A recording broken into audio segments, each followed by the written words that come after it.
Some Rhode Island foods need a little explanation before the first bite. Pizza chips need a little explanation, a napkin, and maybe someone nearby saying, no, trust me. This is Hey Rhody Weekly, the local guide to the Ocean State's best food, shops, events, and only here experiences. This week we're talking about pizza chips, the saucy, bakery-born snack that manages to confuse newcomers and comfort locals in the same bite.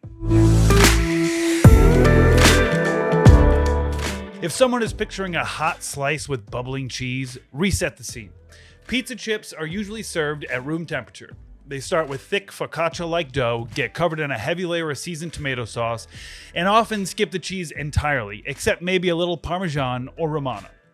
They're related to Rhode Island pizza strips, also known as bakery pizza, party pizza, red strips, or red bread, but pizza chips tend to be smaller, crispier, and built for the bag. Less dinner plate, more reach in and grab. The roots go back to the Italian-American bakeries that helped shape neighborhoods like Federal Hill in the early 1900s. Bakers used bread dough, tomato sauce, and sheet pans to make something affordable, portable, and easy to serve at room temperature. This portion of today's episode is brought to you by PVD Fest 2026. PVD Fest is back for 2026 on September 18th and 19th. This is Providence, Rhode Island's signature free arts, music, and culture festival, known as the People's Festival in downtown Providence. You can expect a vibrant celebration featuring live music, performances, art installations, maker spaces, community builds like the Lego Mosaic, a parade, local food trucks, and diverse cultural showcases. Featured performers and artists for the 2026 lineup include acts like Big Frida, La Excelencia, and Butch Tavares, among many others.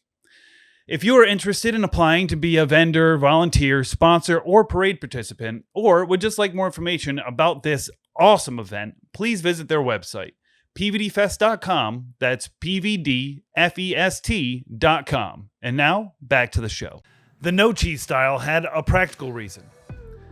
Before reliable refrigeration, bakeries needed food that could sit out safely through the day. Over time, that practical choice became a thing people now defend with surprising emotional force. Pizza strips became the quiet hero of beach days, school events, little league games, family parties, and office lunches where someone opens a bakery box and suddenly everyone is just having one. Pizza chips are the crunchier cousin. The name is most closely associated with the original Italian bakery in Johnson, where owner Don DiPetrillo helped popularize the crispier bagged version. For a lot of fans, that's the pizza chip destination. Saucy, snackable, a little messy, and very easy to keep eating while pretending the bag is for the table. LaSalle Bakery in Providence is another longtime classic for pizza strips and chips, and the snack recently got a little extra spotlight after Real Housewives of Rhode Island featured it in 2026. But the real fame has always been local. Every bakery has its loyalists, every family has a preferred tray, and every newcomer eventually learns that asking, "Isn't this just cold pizza?" is a fast way to start a very specific conversation. That's why pizza chips matter. They're not trying to be New York pizza, New Haven pizza, or anything else for that matter. They're a piece of Rhode Island food culture. Practical, saucy, portable, and tied to generations of Italian-American bakeries and neighborhood gatherings. So here's the Hey Rhody read. If someone hands over a bag of pizza chips, don't analyze it too hard. Take one, ask where it came from, and prepare for a bakery recommendation delivered with complete confidence. To recap, pizza chips are Rhode Island's crispier, snackable cousin to pizza strips. Usually made with thick dough, bold tomato sauce, little to no cheese, and a whole lot of local loyalty.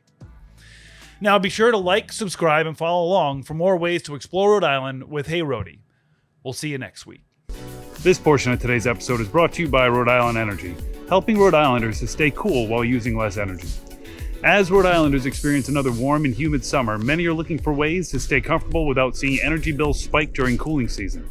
It all starts with understanding how a home uses and loses energy. Cooling systems work hardest in homes with poor insulation, air leaks, or outdated equipment. That is why energy experts recommend taking a whole home approach to efficiency. You may not think of things like sealing attic air leaks, changing air filters, or upgrading insulation, but they can also help lower cooling costs during the summer months. A no-cost home energy assessment through Rhode Island Energy can help customers identify where their home may be wasting energy. To schedule your assessment, please call 1-888-633-7947 or visit rienergy.com/save-at-home. That's rienergy.com/save-at-home. And now, back to the show.